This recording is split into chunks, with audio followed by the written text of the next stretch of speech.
The conception of pranidhana, which is usually translated as vow or prayer, is peculiar to the Mahayana. A bodhisattva, as a rule, makes a number of vows before he begins his career, for his desire to attain the final stage of bodhisattvahood is not only for his own benefit, but for all the worlds, visible and invisible.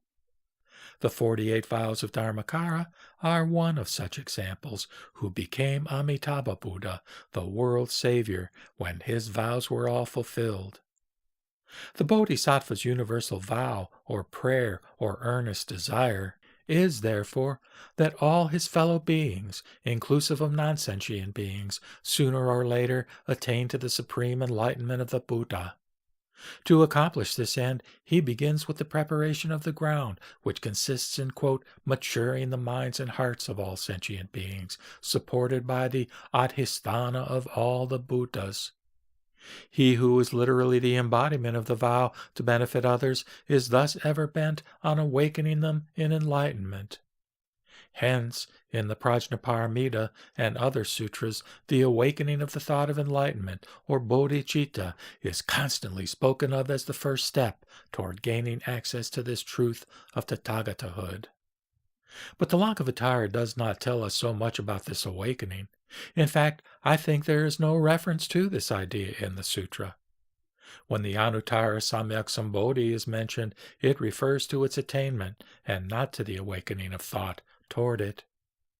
Whatever this may be, there is a paragraph in the Lankavatara which is concerned with the purification by the Buddha of the hearts or minds of sentient beings from the effects of defilement that has been going on in them since the beginningless past due to their wrong discrimination regarding the signification of the objective world. This process of purification, to be carried on by the Buddha, may be considered to correspond to the awakening of the thought of enlightenment in the Prajnaparamita Sutras. Mahamate now raises a question as to the time needed for the purification by saying, quote, is the cleansing which is effected by the Buddha instantaneous or by degrees? The cleansing of all beings from the outflowings of the mind whereby they cling to the reality of an objective world.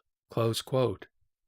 To this, the Buddha gives an answer as is quoted below, according to which his cleansing or purification takes effect sometimes instantaneously, sometimes by degrees. This variation evidently comes from the workings of the individual habit energy, or vasana. The Buddha's statement here, however, seems to lack the word, quote, sometimes, and I think we have to supply it in order to make sense of the whole context, not too glaringly contradictory. Indeed, the reading of the Lankavatara is not altogether an easy task, as was already remarked elsewhere, and in many cases varied interpretations are possible. Quote, Mahamate asked, when the mind is cleansed by the Buddha of its own outflowings, is it done all at once or by degrees? Answered the Buddha, the cleansing is done by degrees, not all at once. It is like the ripening of the amra fruit, which takes place gradually and not all at once. It is again like the potter making pots. The work is done gradually and not at once. The Tathagata's cleansing of all beings of their minds from which external manifestations flow is carried out by degrees and not all at once. It is again like the shooting of grass, shrub, herb, or a thicket. It is gradual and not all at once. So does the Tathagata cleanse all beings of their mental outflows. It is again like one's learning the arts of dancing, singing, writing, playing the lute, etc. It is mastered by degrees and not all at once. So does the Tathagata his purifying work. But sometimes the cleansing is done at once and not by degrees, as in the case of the mirrors reflecting all forms simultaneously and without discrimination. In a similar way, the Tathagata cleanses the minds of all beings from their outflowing manifestations, making them at once pure and free from discrimination, and leading them to a state of no images.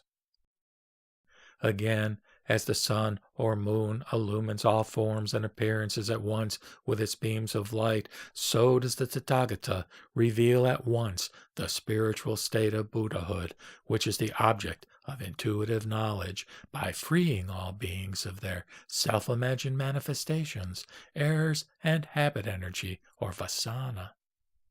Again, as the Alaya Vijnana reveals simultaneously an external world of individual objects as manifestations of the individual mind, so that Nishyanda Buddha, at once maturing all beings, enables them to discipline themselves as religious devotees at their abodes in the celestial palace of Akanistha.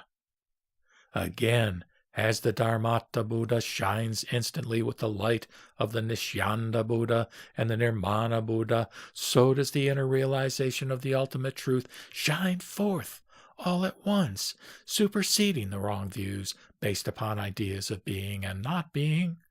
Close quote.